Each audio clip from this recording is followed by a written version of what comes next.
പണ്ഡിതന്മാർ 10 പണ്ഡിതന്മാർ കൂടിയിട്ട് ഒപ്പിട്ട് നല്ലൊരു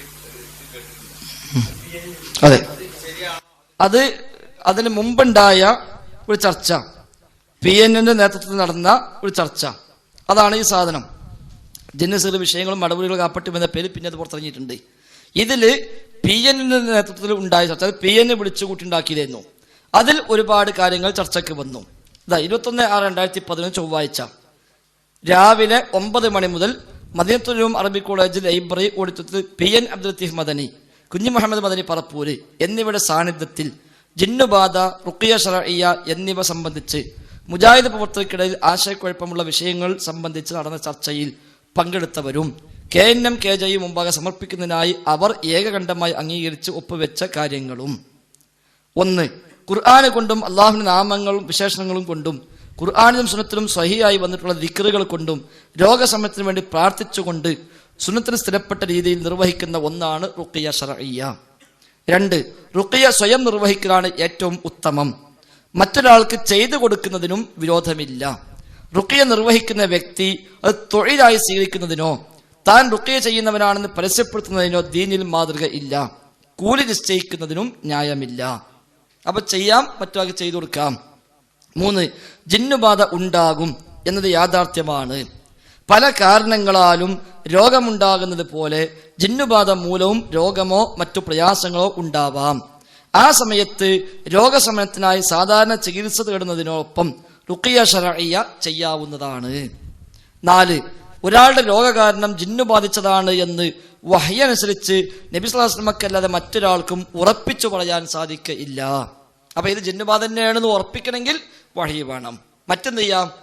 നമുക്ക് വിചാരിക്കാനേ നിവൃത്തിയുള്ളൂ. 5.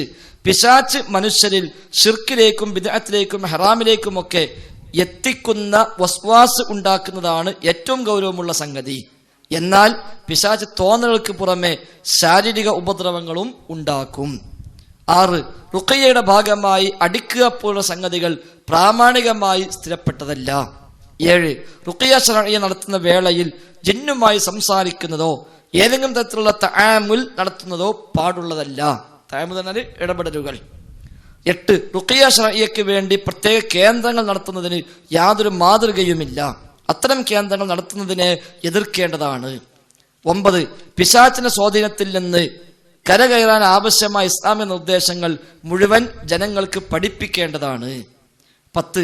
റുഖിയ ശർഇയ്യ എത്രത്തോളം ആകാമെന്ന് പ്രവർത്തകരെ ബോധ്യപ്പെടുത്തേണ്ടതും ആശയക്കുഴപ്പങ്ങൾ ഒഴിവാക്കി കൊടുക്കേണ്ടതുമാണ്. 11. ജിന്നുകളോട് സഹായം ചോദിക്കുന്നത് തൗഹീദിന് വിരുദ്ധവും ശിർക്കുമാണ്. 12. ജിന്നുകളോട് സഹായം ചോദിക്കുന്നത് തൗഹീദിന് വിരുദ്ധവും ശിർക്കുമാണ്. 12. ജിന്നുകളോട് സഹായം ചോദിക്കുന്നത് തൗഹീദിന് വിരുദ്ധവും ശിർക്കുമാണ്. 12. ജിന്നുകളോട് സഹായം ചോദിക്കുന്നത് തൗഹീദിന് വിരുദ്ധവും ശിർക്കുമാണ്. 12. ജിന്നുകളോട് സഹായം ചോദിക്കുന്നത് തൗഹീദിന് വിരുദ്ധവും ശിർക്കുമാണ്. 12. ജിന്നുകളോട് സഹായം ചോദിക്കുന്നത് തൗഹീദിന് വിരുദ്ധവും ശിർക്കുമാണ്. 12. ജിന്നുകളോട് സഹായം ചോദിക്കുന്നത് തൗഹീദിന് വിരുദ്ധവും ശിർക്കുമാണ്. 12. ജിന്നുകളോട് സഹായം ചോദിക്കുന്നത് തൗഹീദിന് വിരുദ്ധവും ശിർക്കുമാണ്. 12. റുഖിയ ശർഇയ്യ നിർവഹിക്കുന്ന വേളയിൽ പ്രമാണവിരുദ്ധമായതിനാൽ ഒഴിവാക്കണമെന്ന് പണ്ഡിതന്മാർ നിർദ്ദേശിച്ച കാര്യങ്ങൾ ഒഴിവാക്കേണ്ടതാണ്. ഉദാഹരണങ്ങൾ: പിഞ്ഞാണത്തിലെഴുതി കുടിക്കൽ, റുഖിയയ്ക്ക് വേണ്ടി കാസറ്റുകളും സീഡികളും ഉപയോഗിക്കൽ, മൈക്ക് സെറ്റ് ഉപയോഗിക്കൽ, അന്യ സ്ത്രീകളുമായി തനിച്ചാകലും സ്പർശിക്കലും. 13. ഈ കാര്യങ്ങൾ പരിഗണിച്ച് KJU KNM നിർദ്ദേശിക്കുന്ന മാർഗനിർദ്ദേശങ്ങളോട് യോജിച്ചുകൊണ്ട് മാത്രം എല്ലാവരും പ്രവർത്തിക്കേണ്ടതാണ്. ഇതാണ് 10 ആൾ എഴുതി ഒപ്പിട്ടത്.